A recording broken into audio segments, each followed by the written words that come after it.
So this is one of our soaking tanks. This is the largest one we've got. It's 10 feet.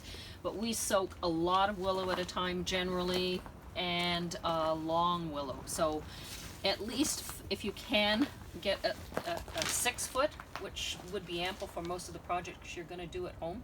You can buy plastic or you can buy metal. So you can see we put all the willow in right now. We haven't filled this tank up. We've just got a little bit in. You can see that. So all of the willow is in, and then we use these pieces of wood to go from side to side and weigh it down so that the willow is completely submerged. We find, you'll read that it takes a day a foot to soak, but with all what we have found is that it takes at least 2 days per foot. So when you are making a basket, you're going to need 3 different sizes of willow. So you can either put them all in at the same time and take the small ones out when they're done, as long as you've got a freezer to put them in. If you don't have a freezer to put them in, then put your longest material in first, then your second, and then your small stuff last.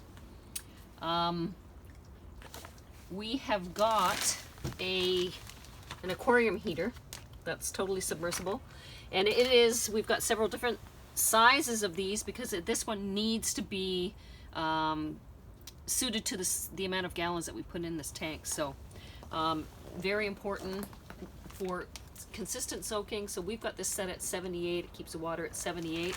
We also insulate the tank because we're in a poly house. It isn't heated, and so we have insulation underneath the tank, on the sides of the tank, and when we finish here today, we'll cover the top of the tank up with insulation as well.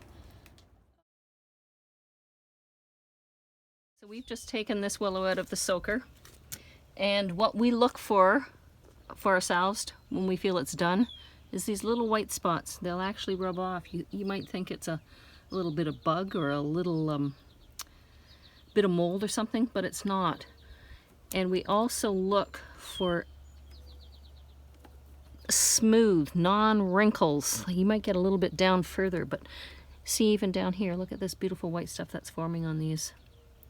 And then our other test, of course, is to take it, give it a bend down here, gorgeous, pull one out, and let's play with that. And now this is before mellowing. This just came out of the soaker. We're going to let it drip. You'll see the drips down there. We'll let it drip for 10 or 15 minutes off, and then we're going to put it in some cotton, moistened cotton, and it's going to mellow for a couple of days, and the color is going to change completely, and we'll show you what the color is going to look like when this is mellowed properly. Okay, so we're going to put this, we let it drip off. We don't want it dry when we put it into mellow, but we don't want the water dripping off of it. And this is a bundle that we took out. It's a little smaller, and we took it out yesterday. These are the same varieties, so you can see what I'm saying about how the mellowing changes the color. So this is just about mellow and ready. I still see a little moisture in there. Not a big deal. We turn it around a little bit, loosen it up a little bit. I'm going to add this to it now, along with that other bundle you saw, and we're going to start mellowing these. See, this is just a nice cotton sheet, old cotton sheet, and we'll leave it in there, and you can see what it looks like in a couple of days.